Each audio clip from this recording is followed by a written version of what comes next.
For my analysis of the anatomy of the Hitchcockian scene, I will dissect, examine, and reassemble a scene from Jordan Peele's Get Out. Quoting the director, "It's a very personal story. It's a horror movie that is from an African American's perspective. I think what interested me most about this movie was dealing with racism.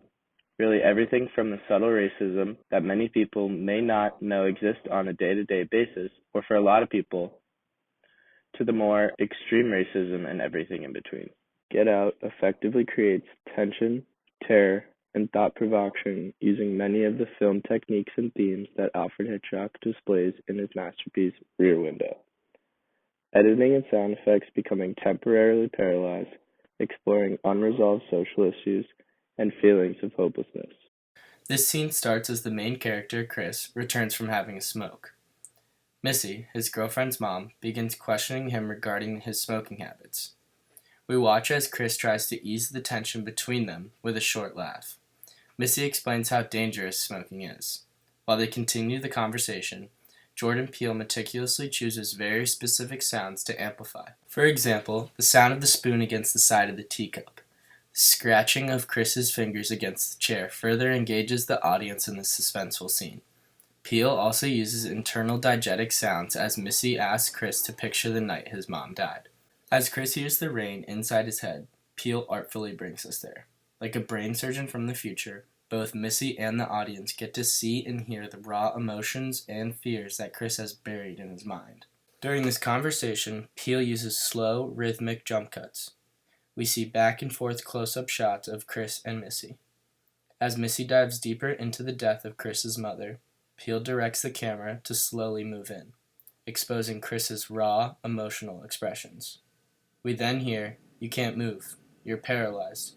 Just like that day you did nothing." The audience watches in terror as he slowly becomes paralyzed, from the feet up. The conversation continues, and Peele chooses a piece of eerie, melodic music to punctuate the fear and unease of the scene.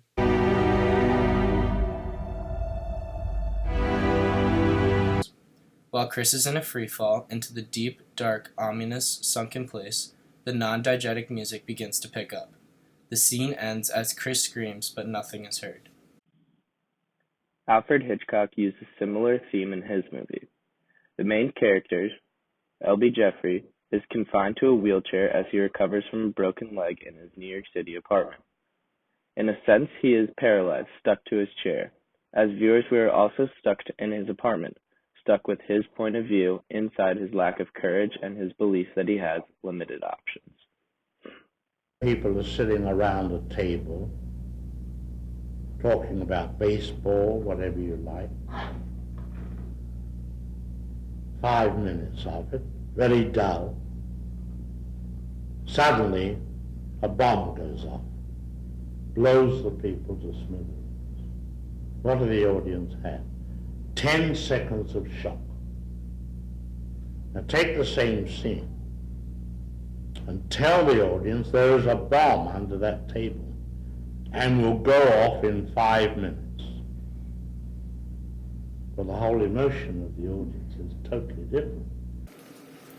As the words, "now sink into the floor," leave Missy's mouth, Chris's mind and body fall through the floor and into the dark abyss.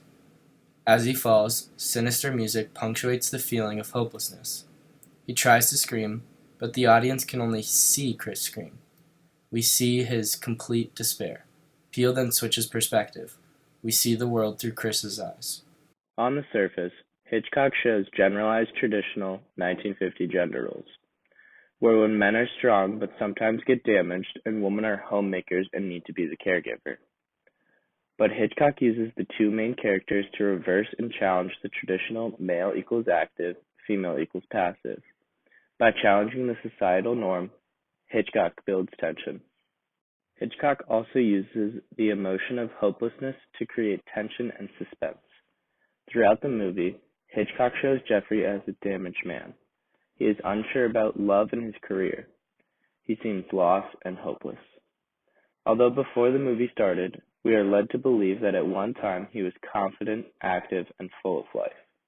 Despite this, the audience can identify with him, and we get wrapped up in his voyeurism and his insecurities.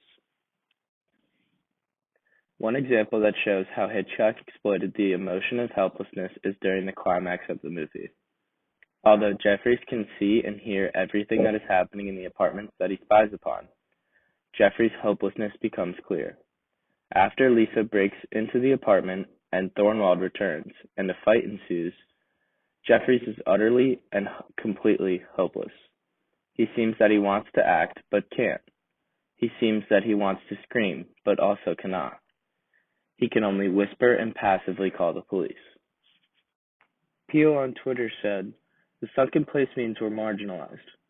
No matter how hard we scream, the system silences us." Was a missing piece of the conversation.